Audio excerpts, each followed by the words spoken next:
എല്ലാവർക്കും daily news അനാലിസിലേക്ക് സ്വാഗതം. അപ്പോൾ ഈ പ്രാവശ്യത്തെ ഡെയിലി ന്യൂസിൽ നമ്മൾ നോക്കാൻ പോകുന്ന ആർട്ടിക്കിൾസ് ഇതൊക്കെയാണ്. ഒന്നെന്ന് പറയുന്നത് PM കിസാൻ നിധി, അതിൻ്റെ ഇൻസ്റ്റാൾമെൻറ്റ് 9.3 crore ഫാമേഴ്സിലോട്ട് എത്തിച്ചിട്ടുണ്ട് എന്നുള്ള ന്യൂസാണ്.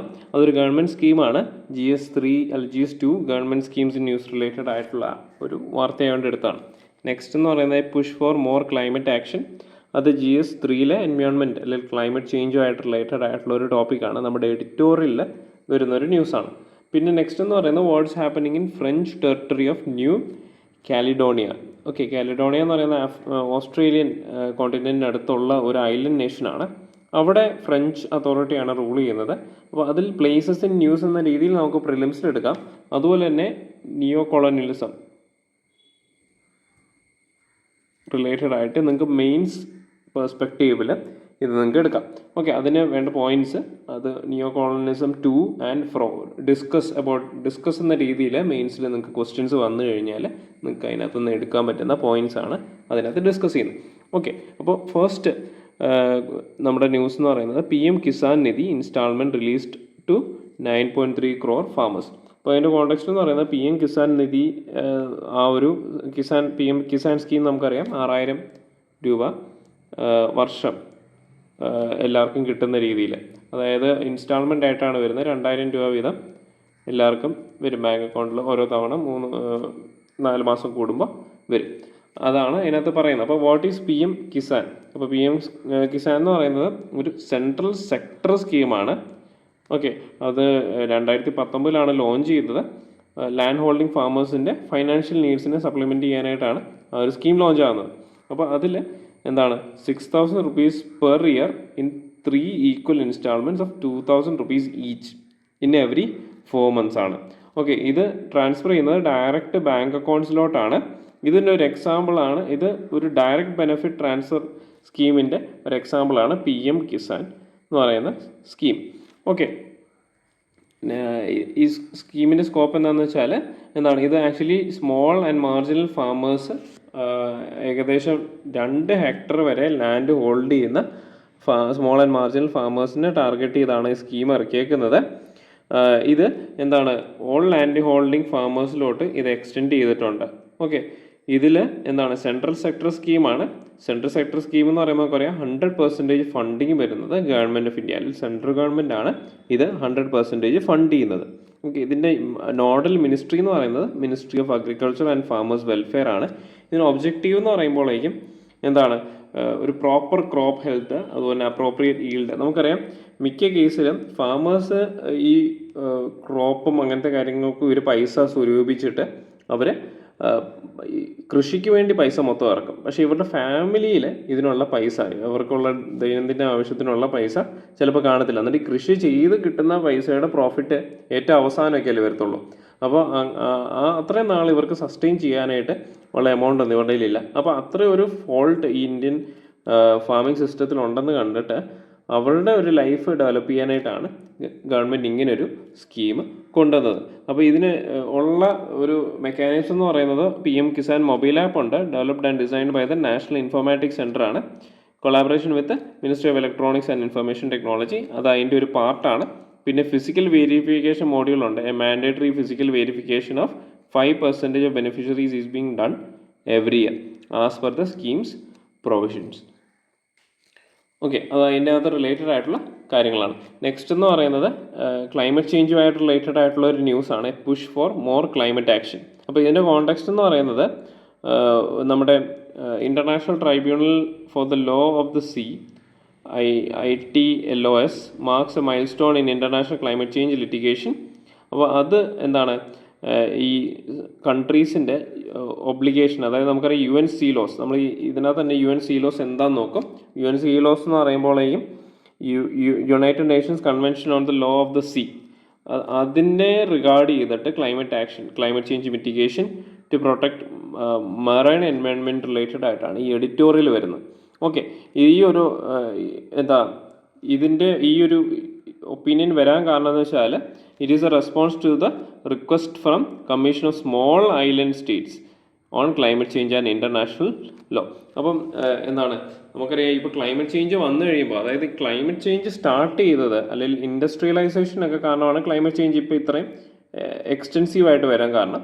അപ്പം ഇൻഡസ്ട്രിയലൈസേഷൻ അല്ലെങ്കിൽ ഇൻഡസ്ട്രിയലൈസ്ഡ് കൺട്രീസ് എന്ന് പറയുമ്പോൾ നമുക്കറിയാം യു കെ ആണ് ഫസ്റ്റ് ഇൻഡസ്ട്രിയൽ റെവല്യൂഷനൊക്കെ വരുന്നത്. പിന്നെ USA, പിന്നെ ചൈന, അതുപോലുള്ള വലിയ രാജ്യങ്ങൾ അവർ ഡെവലപ്പ് ആകാനായിട്ടാണ് ആക്ച്വലി ഈ പൊല്യൂഷനും അങ്ങനത്തെ കാര്യങ്ങളൊക്കെ വന്നത്. അപ്പം ഇതിൻ്റെ ഫലം അനുഭവിക്കുന്നത് ഈ സ്മോൾ ഐലൻഡ് സ്റ്റേറ്റ്സ് ആണ്. ഓക്കെ, അവരുടെ റിക്വസ്റ്റ് പ്രകാരമാണ് ഈ മെറിടൈം മിറ്റിഗേഷനിലൂടെ ക്ലൈമറ്റ് ചേഞ്ചിൽ എങ്ങനെ ചേഞ്ചസ് കൊണ്ടുവരാം ഒരു അഡ്വൈസറി ഒപ്പീനിയൻ കൊണ്ടുവരാമെന്നാണ് ഈ international tribunal for the law of the sea വരുന്നത്. ഓക്കെ, അപ്പോൾ ഇതിൻ്റെ സിഗ്നിഫിക്കൻസ് എന്ന് പറയുന്നത് first international tribunal to accept climate case from a international organisation regarding non member states obligation. Okay, first international ട്രൈബ്യൂണലാണ് ഈ ഒരു സ്മോൾ ഐലൻഡ് നേഷൻസിൻ്റെ ഇത് accept ചെയ്ത് വരുന്നത്. പിന്നെ generates attention ahead of pending international court of justice advisory proceedings on state climate obligations. അപ്പോൾ ഇതിൻ്റെ key findings എന്താണ്? ഒന്നെന്ന് പറയുന്നത് under UN Sea Laws article 194(1) states have obligations to take measures to prevent, reduce and control marine pollution from greenhouse gas emissions. അപ്പം ഇതിനകത്തെന്ന് പറയുമ്പോഴേക്കും നമുക്ക് ഇപ്പം ഈ മെറിടൈം റിലേറ്റഡ് ആയിട്ട് എൻവയോൺമെൻറ്റിൽ ക്വസ്റ്റ്യൻ വരുവാണ്, അല്ലെങ്കിൽ അപ്പോൾ ആ ഒരു രീതിയിൽ ക്വസ്റ്റ്യൻസ് വരുവാണെങ്കിൽ നിങ്ങൾക്ക് ഈ പോയിന്റ് ഈ ഒരു ആർട്ടിക്കിൾ കോട്ട് ചെയ്യാം. UN Sea Lawsൻ്റെ ആർട്ടിക്കിൾ 194(1) അതിനകത്ത് പറയുന്നത് ഒരു സ്റ്റേറ്റിൻ്റെ എന്താണ് ഈ ഒരു ടെറിട്ടറിയിൽ maritime pollution due to greenhouse gas എമിഷൻസിനെ പ്രിവെൻറ്റ് ചെയ്യാനും റെഡ്യൂസ് ചെയ്യാനും കൺട്രോൾ ചെയ്യാനും ആ സ്റ്റേറ്റിന് ഒബ്ലിഗേഷൻ ഉണ്ട്. പിന്നെ carbon dioxide release into the marine environment qualifies as a polluting substance under UN Sea Laws article 1. Okay, പിന്നെ applied prevention or non harm principle to the climate crisis context shared global Commons. ഇതിനകത്ത് എന്താണ് carbon dioxide release ചെയ്യുന്നത് അതൊരു എന്താണ് environmental ത്രെറ്റാണ്. അതുപോലെ തന്നെ ഒരു സ്റ്റേറ്റിന് അവരുടെ സീ ടെറിട്ടറിയിലുള്ള പൊല്യൂഷൻ റെഡ്യൂസ് ചെയ്യാനും അത് ടാക്കിൾ ചെയ്യാനായിട്ടും ഉള്ള ഒബ്ലിഗേഷനുണ്ട്. Necessary measures must be based on best science, UN climate agreements and 1.5 Paris agreement ഉണ്ടല്ലോ, ടെമ്പറേച്ചർ ഗോൾ ഉണ്ട് 1.5 global temperature degree Celsius global temperature കൊണ്ടുവരാമെന്നുള്ളത്. ഓക്കെ, പിന്നെ identified as a stringent due to diligence obligations given serious marine harm risk. അപ്പം ഇതിനകത്ത് നമ്മൾ ഇവർ പറഞ്ഞ main കാര്യങ്ങളെന്ന് പറയുന്നത് എന്താണ്, അണ്ടർ ഈ ട്രൈബ്യൂണൽ കണ്ടുപിടിച്ചത് UN Sea Laws പ്രകാരം ഒരു കൺട്രിക്ക് അവരുടെ മാരിടൈം ബോർഡറിലുള്ള മെറൈൻ പൊല്യൂഷൻ കൺട്രോൾ ചെയ്യാനായിട്ടുള്ള അധികാരമുണ്ട്. അതുപോലെ തന്നെ കാർബൺ ഡയോക്സൈഡ് റിലീസ് ചെയ്യുന്നത് ഒരു ത്രെറ്റാണ്. അതുപോലെ തന്നെ എന്തൊക്കെ മെഷേഴ്സ് എടുത്താലും അത് based on UN climate agreements ആയിരിക്കണം. പിന്നെ നമ്മുടെ പാരീസ് അഗ്രിമെൻറ്റ് ബേസിട്ടുള്ള എൻവയോൺമെൻറ്റൽ ടെമ്പറേച്ചർ ടാർഗറ്റിങ് ഫോക്കസ് ചെയ്ത് വേണം അതുണ്ടാക്കാനായിട്ട്. പിന്നെ ഇതിൻ്റെ ലിമിറ്റേഷൻസ് പറയുമ്പോഴേക്കും എന്താണ്, ഇതൊരു നമുക്കറിയാം, ഇത് വായിച്ചപ്പോൾ തന്നെ നമുക്ക് മനസ്സിലാവും ഇത് ഭയങ്കര വേഗമായിട്ടുള്ള ഒത്തിരി വലിയ കോംപ്ലിക്കേറ്റഡ് ആയിട്ടുള്ള സംഭവമൊന്നുമല്ല. ഇവരൊരു വെരി ജനറൽ ടേംസിലാണ് ഈ കാര്യങ്ങൾ പറയുന്നത്. ജനറൽ ടേംസ് എന്ന് പറയുമ്പോഴേക്കും ഇവർ ഓരോ ഡോക്യുമെൻറ്റ്സ് നോക്കിയിട്ട് ഇങ്ങനെ ചെയ്യണമെന്ന് മാത്രമേ ഓൾറെഡി ഉള്ള ഡോക്യുമെൻറ്റ്സ് ബേസ് ചെയ്തിട്ട് ഇവരങ്ങ് പറഞ്ഞു പോകുന്നതാണ്. ലാക്സ് ക്ലിയർ മെത്തഡോളജി എങ്ങനെ ഈ മെറിടൈം മിറ്റിഗേഷനിൽ എങ്ങനെ ഈ ക്ലൈമറ്റ് ചേഞ്ചിൽ ടാക്കിൾ ചെയ്യാനായിട്ടുള്ള സ്റ്റെപ്സ് എന്തൊക്കെ വേണമെന്നൊന്നും ഇവർ പറയുന്നില്ല. ഓക്കെ, ഓരോ സ്റ്റേറ്റിനും അവരെടുക്കുന്ന മെഷേഴ്സ് ഡിഫറെൻ്റ് ആയിരിക്കും. അപ്പോൾ അത്രയും ഡീറ്റെയിൽഡ് ആയിട്ടൊന്നും ഇവർ പറഞ്ഞിട്ടില്ല. Necessary measures must account for States means and capabilities invoking equity consideration. അതായത് നമുക്കറിയാം ഈ സ്മോൾ ഐലൻഡ് നേഷന് അവർക്ക് ഓൾറെഡി റിസോഴ്സസ് കുറവായിരിക്കും. അപ്പം നമുക്കറിയാം ചില നേഷൻസ് ഓൾറെഡി അവർ ഡിജിറ്റൈസ് ചെയ്തു, അതായത് ഇങ്ങനൊരു കൺട്രി എക്സിസ്റ്റ് ചെയ്തു എന്ന് ഹിസ്റ്റോറിക്കലി അറിയാൻ വേണ്ടിയിട്ട് അവർ ഡിജിറ്റൈസ് ചെയ്തു. കാരണം അവർക്കറിയാം അവരുടെ കൺട്രി കുറച്ച് കഴിയുമ്പോഴേക്കും അണ്ടർ വാട്ടർ ആകും. അപ്പോൾ ആ രീതിയിലാണ് ഇവർ പോകുന്നത്. അപ്പോൾ അങ്ങനെയുള്ള കൺട്രീസിനൊന്നും ഒരു മിറ്റിഗേഷൻ മെത്തേഡ് എടുക്കാൻ പറ്റത്തില്ല. അപ്പം ഈ ചെറിയ നേഷൻസിന് എങ്ങനെ ഈ മിറ്റിഗേഷൻ മെത്തേഡ്സ് എടുക്കാം, അല്ലെങ്കിൽ വലിയ കൺട്രീസൊക്കെ ആണെങ്കിൽ അവരെന്തൊക്കെ കാര്യങ്ങളാണ് ഇങ്ങനെ ഒരു ക്ലൈമറ്റ് ചേഞ്ചിനെ സപ്പോർട്ട് ചെയ്യാൻ വേണ്ടേ എന്നുള്ളൊരു ഡീറ്റെയിൽഡ് ആയിട്ടുള്ളൊരു അനാലിസിസ് ഒന്നും ഈ റിപ്പോർട്ട് പ്രൊവൈഡ് ചെയ്യുന്നില്ല. ഇവർ ജസ്റ്റ് ഈ UN Sea Laws ഇങ്ങനെ ഉണ്ട്, ഇതനുസരിച്ച് ഇങ്ങനെ ചെയ്യണം എന്ന് മാത്രമേ ഇവർ പറയുന്നുള്ളൂ. ഇമ്പാക്റ്റ് എന്ന് പറയുന്നത് while a advisory opinion lacking legal force carry significant political moral weight on authoritative judicial pronouncement. പിന്നെ underline states do not have unfettered discretion and on addressing climate change identifies a general mitigation obligation but determining specific content remains a challenge. അപ്പം ഞാൻ പറഞ്ഞ സാധനം തന്നെ ഇവർക്കൊരു ബ്രോഡായിട്ടുള്ള ഒരു opinion മാത്രമേ ഇവർ പറയുന്നുള്ളൂ. പിന്നെ ഇതിനൊരു ജുഡീഷ്യൽ ബാക്കിങ്ങോ ലീഗൽ വാലിഡിറ്റിയോ ഒന്നുമില്ല. അപ്പോൾ ഒരു ഒപ്പീനിയൻ, അഡ്വൈസറി ഒപ്പീനിയൻ മാത്രമാണ്. ഓക്കെ, നമ്മൾ ഇതിനകത്ത് ഈ ഒരു ട്രൈബ്യൂണലിൻ്റെ ഒപ്പീനിയനാണ് നമ്മൾ ഡിസ്കസ് ചെയ്തത്. പക്ഷേ ഇതിനകത്ത് നമ്മൾ അറിഞ്ഞിരിക്കേണ്ട ഒരു കൺവെൻഷനാണ് United Nations convention on law of the sea, അല്ലെങ്കിൽ UN സീലോസ്. അപ്പോൾ UN സീലോസ് ഞാൻ എടുക്കാനായിട്ട് കാരണം എന്ന് വെച്ചാൽ ഈ ഒരു ന്യൂസ് മാത്രമല്ല, നമ്മളിപ്പം ഈ ടെറിട്ടോറിയൽ ഡിസ്പ്യൂട്ട്സ് ഉണ്ട്. ഇപ്പം സൗത്ത് ചൈന സീ പോകുമ്പോൾ ഈ സൗത്ത് ചൈന സീയിൽ നമുക്ക് കണ്ടിന്യൂസ് കറണ്ട് അഫയേഴ്സിൽ വരുന്ന ഒരു ലൊക്കേഷനാണ് സൗത്ത് ചൈന സീ. അപ്പോൾ അവിടെ വരാൻ കാരണം എന്ന് വെച്ചാൽ അവിടെ ടെറിട്ടോറിയൽ ഡിസ്പ്യൂട്ട്സ് ഉണ്ട്. അപ്പോൾ UN സീലോസ് അംഗീകരിക്കാത്ത ഒരു നേഷനാണ് USA. ഓക്കെ, അപ്പോൾ ഈ USA ഇതിനകത്ത് ടെറിട്ടോറിയൽ ഡിസ്പ്യൂട്ട്സ് അവിടെ വരുന്നുണ്ട്. ഐ മീൻ USA ടെറിട്ടറിയിലല്ല, ഈ സൗത്ത് ചൈന സീയിൽ ആ ഒരു റീജിയനിലുള്ള ടെറിട്ടോറിയൽ ഡിസ്പ്യൂട്ട്സ് വരുന്നുണ്ട്. അപ്പം അതെല്ലാം കണ്ടിന്യൂസ് നമ്മുടെ കറണ്ട് അഫയേഴ്സിൽ വരുന്നതുകൊണ്ടാണ് ഞാൻ ഈ ഒരു UN സീലോസ് എടുക്കുന്നത്. ഓക്കെ, UN സീലോസ് എന്ന് പറയുന്നത് United Nations convention on law of the see ആണ്. is an outreaching legal framework governing marine and maritime activities globally. Okay, ഇത് law of the see convention എന്നും പറയും. ഓക്കെ, ഇത് മെറൈൻ ഏരിയാസിനെ 5 മെയിൻ സോൺസ് ആയിട്ടാണ് divide ചെയ്യുന്നത്. നിങ്ങൾ ക്ലാസ്സിൽ എടുത്തിട്ടുണ്ടോ UN സീലോസ്? ഒന്നെന്ന് പറയുന്നത് ഇൻറ്റേർണൽ വാട്ടേഴ്സ്, പിന്നെ ടെറിട്ടോറിയൽ സീ, കണ്ടിഗ്വസ് സോൺ, പിന്നെ എക്സ്ക്ലൂസീവ് എക്കണോമിക് സോണ്, പിന്നെ ഹൈ സീസ്. അപ്പോൾ ഈ 5 സോൺസിലാണ് ഇതിനെ ഡിവൈഡ് ചെയ്യുന്നത്. ഓക്കെ, ഇതിൻ്റെ ജുഡീഷ്യൽ ഫ്രെയിംവർക്ക് എന്ന് പറയുന്നത് only international convention stipulating a framework for state jurisdiction in maritime spaces ആണ്.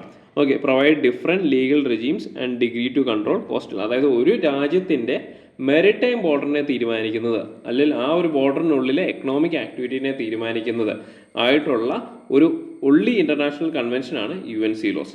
ഓക്കെ, അപ്പോൾ ഇതാണ് അതിൻ്റെ ഒരു ഇമേജ് എന്ന് പറയുന്നത്. നമുക്കറിയാം ലാൻഡിൽ നിന്ന് ഈ ഒരു ഏരിയ ഇൻറ്റേർണൽ വാട്ടേഴ്സ് ആണ്. പിന്നെ അതിൽ നിന്ന് 12 നോട്ടിക്കൽ മൈൽസ് കഴിഞ്ഞ് കഴിഞ്ഞാൽ ടെറിട്ടോറിയൽ സീ ആയി. പിന്നെ 12 നോട്ടിക്കൽ മൈൽസ് കഴിഞ്ഞ് കഴിഞ്ഞാൽ എന്താണ്, കണ്ടിഗ്വസ് സോണായി.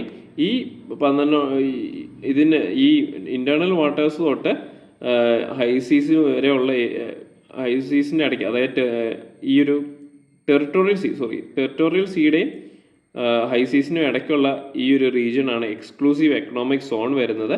പിന്നെ എക്സ്ക്ലൂസീവ് എക്കണോമിക് സോൺ കഴിഞ്ഞിട്ട് വരുന്ന ഏരിയാസാണ് ഈ ഹൈ സീസ് എന്ന് പറയുന്നത്.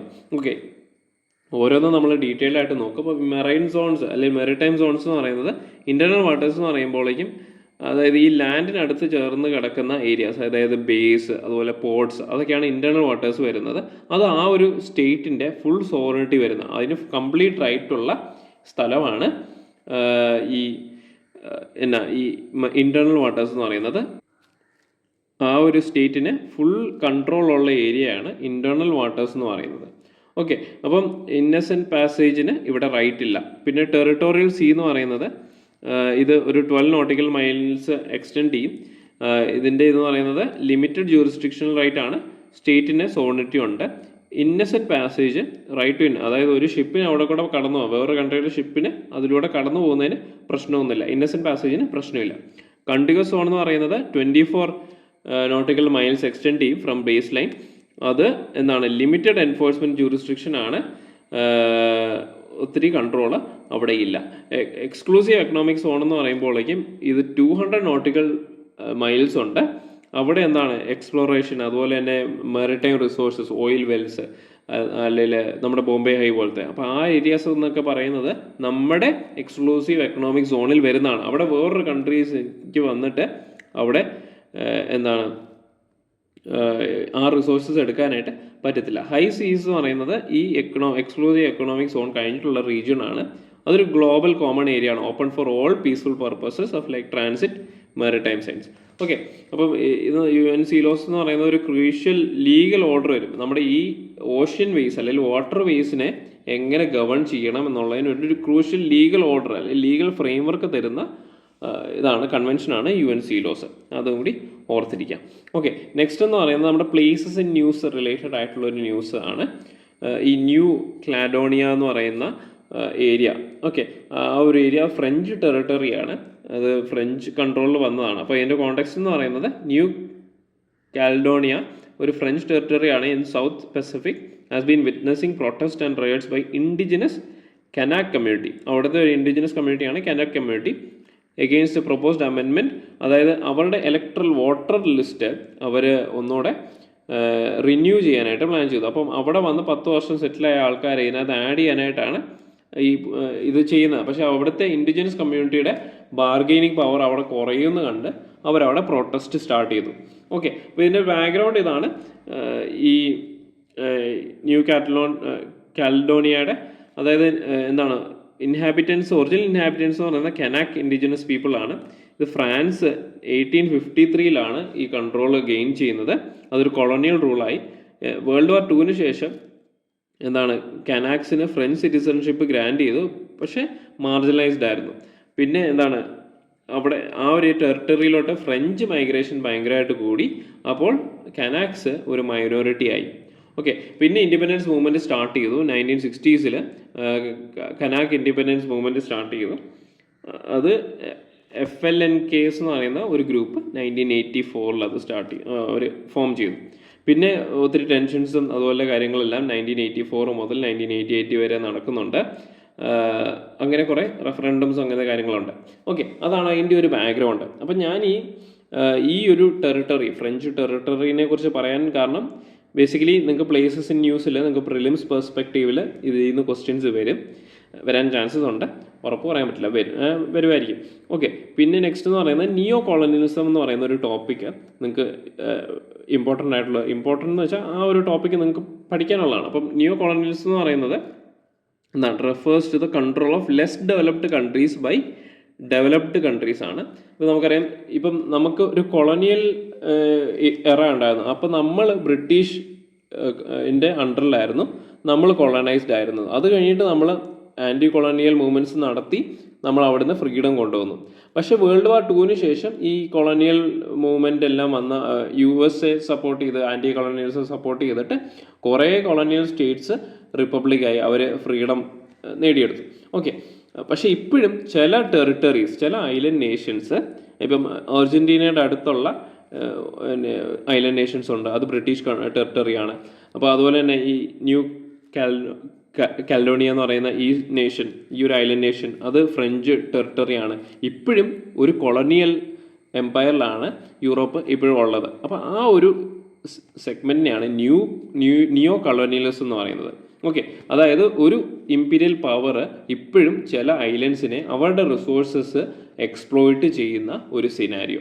Okay, international institutions R often criticised four promoting neo colonialism under the guys of promoting growth, stability and piece. അതായത് ആ ഒരു കൺട്രിയിൽ ഗ്രോത്തും സ്റ്റെബിലിറ്റി ഒക്കെ കൊണ്ടുവരാമെന്ന് പറഞ്ഞാണ് അവർ നിയോ കൊളോണിയലിസം സപ്പോർട്ട് ചെയ്യുന്നത്. ഇപ്പോൾ മാലി അല്ലെങ്കിൽ സൗത്ത് ആഫ്രിക്കയിലുള്ള മിക്ക കൺട്രീസിലും ഇതുപോലെയുള്ള യൂറോപ്യൻ പവേഴ്സാണ് ഇൻഡയറക്റ്റ് ആയിട്ട് പവർ ഹാൻഡിൽ ചെയ്യുന്നത്. കാരണം അവിടുത്തെ റിസോഴ്സസ് ഈ കൺട്രീസിന് വേണം, ആ ഒരു രീതി. ഓക്കെ, അപ്പം ഒന്നെന്ന് പറയുന്നത് ഇപ്പം ഇതൊരു ഡിസ്കഷൻ പോലെയാണ്. അതായത് നിങ്ങൾക്ക് മെയിൻസ് ക്വസ്റ്റ്യൻ എടുത്ത് നോക്കിയാൽ നമുക്കറിയാം, discuss the role of neo colonialism എന്നോ അങ്ങനെ രീതിയിലൊക്കെ വരുമ്പോഴേക്ക് നമുക്ക് ടു ആൻഡ് ഫ്രോ ഈ സാധനത്തെ സപ്പോർട്ട് ചെയ്തും പറയണം, എഗെയിൻസ്റ്റും പറയണം. ഓക്കെ, ഇതിനെ സപ്പോർട്ട് ചെയ്ത് പറയുകയാണെങ്കിൽ multinational corporations from developed countries exploit cheap labour and resources in least developed countries while acquiring most profit. അപ്പോൾ conditional loans from institutions like IMF and World Bank may be detrimental to recipient countries economies. അപ്പം ഈ ഒരു കൺട്രീസിന് ഇപ്പോൾ ഇതിന് നമ്മൾ four പറയുവാണെങ്കിൽ ഈ ഒരു കൺട്രി എന്ന് പറയുമ്പോൾ ഒത്തിരി ഡെവലപ്ഡ് ആയിട്ടുള്ള കൺട്രി അല്ല. അപ്പോൾ അവർക്ക് ഡെവലപ്മെൻറ്റ് വരണമെങ്കിൽ ഇതുപോലെ ലോൺസും അങ്ങനത്തെ കാര്യങ്ങളും ഇതുപോലത്തെ ഇന്റർനാഷണൽ ഇൻസ്റ്റിറ്റ്യൂഷൻസ് കൊടുക്കണം. അപ്പോൾ ഇവർക്ക് കുറച്ചുകൂടെ ഡെവലപ്ഡ് ആകാം എന്നാണ് അവർ പറയുന്നത്. Okay, growing global inequality, free market economy policies promoted by institutions lead to wealth accumulation. അതായത് നമുക്കറിയാം, ഈ വെസ്റ്റേൺ നേഷൻസ് കുറച്ചുകൂടെ ഫ്രീ അല്ലെങ്കിൽ ഓപ്പൺ മാർക്കറ്റ് പ്രൊമോട്ട് ചെയ്യുന്ന ആൾക്കാരാണ്. അപ്പോൾ ആ ഒരു രീതിയിലോട്ട് ഈ നേഷൻസ് വന്നു കഴിഞ്ഞാൽ ആ കൺട്രീസും ഡെവലപ്പ് ആവും, അവിടെ ഇൻഇക്വാളിറ്റീസ് കുറയും എന്നാണ് പറയുന്നത്. Dependency on developed Nations. അപ്പോൾ ഈ ഡെവലപ്പിംഗ് നേഷൻസ് ഫോറിൻ എയ്ഡ്, അതായത് ഈ ഡെവലപ്ഡ് നേഷൻസിൻ്റെ ഫോറിൻ എയ്ഡ് ഇവർ ഡിപ്പെൻഡ് ചെയ്യുന്നുണ്ട്. South African countries and Asian countries depend on aid from west. അതിനൊരു എക്സാമ്പിളാണ്. പിന്നെ ലാക്ക് ഓഫ് റെപ്രസെൻറ്റേഷൻ. അപ്പോൾ biases of institutions like UN security council എന്താണ്, അവർ ഈ നിയോ കൊളോണിയലിസം പ്രൊമോട്ട് ചെയ്യാനായിട്ട് ഇത് ചെയ്തിട്ടുണ്ട്. കാരണം എന്താ, നമുക്കറിയാം വെസ്റ്റേൺ ഇൻസ്റ്റിറ്റ്യൂഷൻസ് ആണ് ആക്ച്വലി UN എന്നൊക്കെ പറയുന്നത്. അപ്പോൾ അവർ ഈ നിയോ കൊളോണിയലിസം ഹിഡൻ അജണ്ട അല്ലെങ്കിൽ അവരെ ഹൈഡ് ചെയ്തുകൊണ്ട് ഇത് പ്രൊമോട്ട് ചെയ്യാനായിട്ട് വന്നിട്ടുണ്ട്. എക്സാമ്പിൾ എന്ന് പറയുന്നത് UN intervention in Iraq 2003 was criticised as western propaganda for democracy promotion. Okay, പിന്നെ ഇതിൻ്റെ arguments against the view that international institutions promote neo colonialism. അപ്പം നമ്മൾ പറഞ്ഞത് 4 ആയിരുന്നു. ഇൻ്റർനാഷണൽ ഇൻസ്റ്റിറ്റ്യൂഷൻസ് എങ്ങനെയാണ് നിയോ കൊളോണിയലിസം പ്രൊമോട്ട് ചെയ്യുന്നതെന്നായിരുന്നു. അതിന് 4 ഉള്ള ആർഗ്യുമെൻറ്റ്സ് ആണ് നമ്മളിത് പറഞ്ഞത്. നെക്സ്റ്റ് എന്ന് പറയുന്നത് എഗെയിൻസ്റ്റ് ആയിട്ടുള്ള ആർഗ്യുമെൻറ്റ്സ് ആണ്. ഒന്നെന്ന് പറയുന്നത് economic growth in developing countries. അപ്പോൾ globalisation and international institutions are facilitated faster economic growth in developing countries. പിന്നെ MNCs are assisted in technology transfer. അപ്പോൾ നമുക്കറിയാം ഇതിനകത്ത് ഇതിന് എഗെയിൻസ്റ്റ് ഇപ്പോൾ ഇൻസ്റ്റിറ്റ്യൂഷൻ എന്ന് പറയുന്നത്, ഈ ഇൻസ്റ്റിറ്റ്യൂഷൻസ് ഇവിടെ വന്നിട്ടുണ്ടെങ്കിലും ഇവർ ഒത്തിരി നിയോ കോളോണിയലിസം ഒന്നും പ്രൊമോട്ട് ചെയ്തിട്ടില്ല എന്നാണ് ഇതിനകത്ത് പറയുന്നത്. കാരണം MNCs ഒക്കെ വന്നു കഴിഞ്ഞപ്പോഴേക്കും അവിടുത്തെ ആൾക്കാർക്ക് ജോലി കിട്ടി, അതുപോലെ തന്നെ അവിടെ ടെക്നോളജീസ് ഡെവലപ്പ് ചെയ്തു എന്നാണ് ഈ ഫസ്റ്റ് പോയിന്റ് പറയുന്നത്. നെക്സ്റ്റ് എന്ന് പറയുന്നത് giving voice to developing nations. അപ്പോൾ institutions like World Trade Organization WTO provide a fair opportunity for developing nations to bargain with developed nations. അപ്പം ഈ WTOയുടെ അല്ലെങ്കിൽ IMFൻ്റെ ഒക്കെ ഫണ്ടിങ് ഒക്കെ കിട്ടിക്കഴിയുമ്പോഴേക്കും എന്താണ് ഇവരുടെ ഇൻസ്റ്റിറ്റ്യൂഷൻസിൽ ഡെവലപ്പ് ചെയ്യുവാണെങ്കിൽ ഈ ഡെവലപ്ഡ് നേഷൻസുമായിട്ട് ഉള്ള ഒരു ബാർഗെയിനിങ് പവർ ഇവർക്ക് കിട്ടുമെന്നാണ് സെക്കൻഡ് സ്റ്റേറ്റ്മെൻറ്റ് പറയുന്നത്. ഡെവലപ്മെൻറ്റൽ അസിസ്റ്റൻസ് എന്ന് പറയുമ്പോൾ നമുക്കറിയാം, നമ്മൾ ഇതിൻ്റെ ആർഗ്യുമെൻറ്റ്സ് 4 പറഞ്ഞായിരുന്നു ഫൈനാൻഷ്യൽ ഇൻസ്റ്റിറ്റ്യൂഷൻസ് ഇവർക്ക് എയ്ഡ് കൊടുക്കുന്നുണ്ട്. അപ്പോൾ അവർക്ക് പോവർട്ടി അലിവേഷൻസ്, ഇൻഫ്രാസ്ട്രക്ചർ ഡെവലപ്മെൻറ്റ്, അങ്ങനെയുള്ള കാര്യങ്ങൾക്ക് ഈ ഇൻസ്റ്റിറ്റ്യൂഷൻസ് പ്രൊവൈഡ് ചെയ്യും. അപ്പം ഈ ഒരു സെഗ്മെൻറ്റിൽ നമ്മൾ പറയുന്നത് ഇതൊരു നിയോ കോളോണിയലിസം അല്ല, ഇത് ഒരു കൺട്രിയുടെ ഡെവലപ്മെൻറ്റിലോട്ടാണ് വരുന്നത്. നമ്മൾ ആദ്യം പറഞ്ഞത് ഇതെങ്ങനെയാണ് ഈ ഇൻസ്റ്റിറ്റ്യൂഷൻസ് ഒരു നിയോ കോളോണിയലിസം കൊണ്ടുവരുന്നു എന്നായിരുന്നു. ഇപ്പോൾ പറയുന്നത് എന്താണ്, ഇതൊരു നിയോ കോളോണിയലിസം അല്ലാത്ത രീതിയിൽ എങ്ങനെയാണ് ഇൻസ്റ്റിറ്റ്യൂഷൻസ് കൊണ്ടുവരുന്നത്. അപ്പോൾ ഈ ഡിസ്കസ് ഹൗ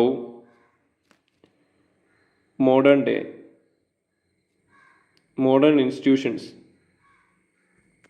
promote neo-colonialism എന്നുള്ള ക്വസ്റ്റ്യൻ വരുവാണെങ്കിൽ നിങ്ങൾക്ക് ടു ആൻഡ് ഫ്രോ എന്ന രീതിയിലാണ് ഇത് ഈ ഒരു ന്യൂസ് ഞാൻ സ്ട്രക്ചർ ചെയ്തേക്കുന്നത്. അപ്പോൾ ഡെവലപ്മെൻറ്റൽ അസിസ്റ്റൻസ് ഞാൻ പറഞ്ഞു, ഒരു ഡെവലപ്ഡ് നേഷൻസിന് മുമ്പിലുള്ള ഒരു ബാർഗെയിനിങ് പവർ ഇവർ ക്രിയേറ്റ് ചെയ്യുന്നുണ്ടെന്ന് പറഞ്ഞു. പിന്നെ എക്കണോമിക് ഗ്രോത്ത്, ഡെവലപ്പിംഗ് കൺട്രീസിൻ്റെ എക്കണോമിക് ഗ്രോത്തിനെ അസിസ്റ്റ് ചെയ്യുമെന്ന് പറഞ്ഞു. പിന്നെ ഗ്ലോബൽ പീസ് ആൻഡ് സെക്യൂരിറ്റി. അപ്പോൾ NGOs like Amnesty International promote peace and protect human rights. പിന്നെ UN peacekeeping missions restore peace in conflicted zones.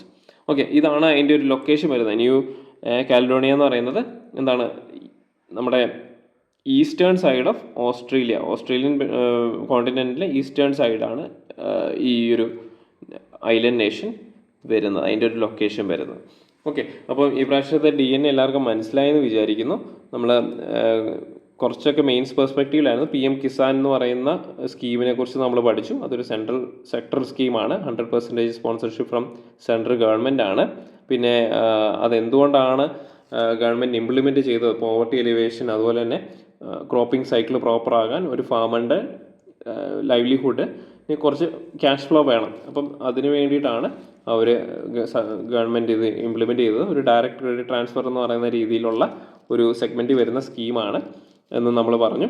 പിന്നെ നമ്മൾ നോക്കിയത് ക്ലൈമറ്റ് ചേഞ്ചിനെ കുറിച്ചാണ്. ക്ലൈമറ്റ് ചേഞ്ചിൽ എങ്ങനെയാണ് UNCLOS അല്ലെങ്കിൽ മെറിടൈം ക്ലൈമറ്റ് ചേഞ്ച് മിറ്റിഗേഷൻസ് എങ്ങനെയാണ് ഡെവലപ്പ് ചെയ്യുന്നത്.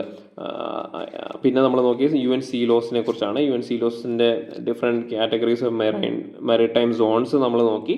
പിന്നെ അവസാനം നമ്മൾ ന്യൂ കാലിഡോണിയ എന്ന് പറയുന്ന ഐലൻഡ് നേഷനെ കുറിച്ചും നിയോ കോളോണിയലിസത്തെ കുറിച്ചും നോക്കി. അപ്പോൾ നിയോ കോളോണിയലിസം നമ്മൾ എക്സ്പ്ലെയിൻ ചെയ്തത് അതൊരു മെയിൻസ് ആൻസർ റൈറ്റിംഗ് പെർസ്പെക്റ്റീവിലായിരുന്നു. ഡിസ്കസ് എന്ന് പറയുന്ന ചോദ്യത്തിൽ ടു ആൻഡ് ഫ്രോ എന്ന രീതിയിലാണ് നമ്മളത് ഡിസ്കസ് ചെയ്തത്. അതായത് ഒരു ഇൻസ്റ്റിറ്റ്യൂഷൻ, ഗ്ലോബൽ ഇൻസ്റ്റിറ്റ്യൂഷൻ എങ്ങനെയാണ് നിയോ കൊളോണിയലിസം പ്രൊമോട്ട് ചെയ്യുന്നത്, അല്ലെങ്കിൽ അവരെ നിയോ കൊളോണിയലിസം പ്രൊമോട്ട് ചെയ്യുന്നില്ല എങ്കിൽ അതെങ്ങനെ എന്നാണ് നമ്മൾ ഡിസ്കസ് ചെയ്തത്. അപ്പം ഈ പ്രാവശ്യത്തെ ന്യൂസ് എല്ലാവർക്കും മനസ്സിലായെന്ന് വിചാരിക്കുന്നു. പിന്നെ ബ്രിക്സ് റിലേറ്റഡ് ആയിട്ട് ഒരു ന്യൂസ് ഉണ്ടായിരുന്നു. അപ്പോൾ ബ്രിക്സ് നമ്മൾ ഓൾറെഡി ഡിസ്കസ് ചെയ്തിട്ടുണ്ട്. ഒരു ഇൻ്റർനാഷണൽ ഇൻസ്റ്റിറ്റ്യൂഷനിൽ നമ്മൾ എപ്പോഴും DNA ഡിസ്കസ് ചെയ്യുന്നതുകൊണ്ട് ഞാനത് എടുക്കാഞ്ഞതാണ്.